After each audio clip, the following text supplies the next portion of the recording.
ठीक आहे सासूबाई, वडापाव खाऊन घ्या.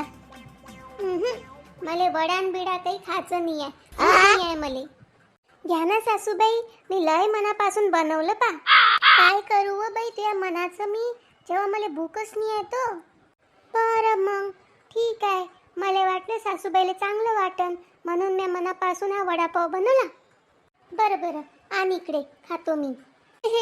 हे घ्या मग सासूबाई. अति सामान्य. एवढी पण माईसून बेकार नाही आहे. मनापासून वडापाव बनवून आणली, पण मी आता तारीफच नाही केली. जाऊ दे, मी तिच्या जवळ जातो, तारीफ करतो, जरा तिला चांगलं तरी वाटन. अरे वा, आज काय बात आहे, तुझ्या मायसाठी वडापाव बनवला. मला माहित नव्हतं तू एवढं माझ्या आईले मानतो म्हणून. मानत बिनत काही नाही मी. उद्या त्या वडापावची तारीख संपून राहील ती. मला फेकल्यापेक्षा खालीच देऊन द्या.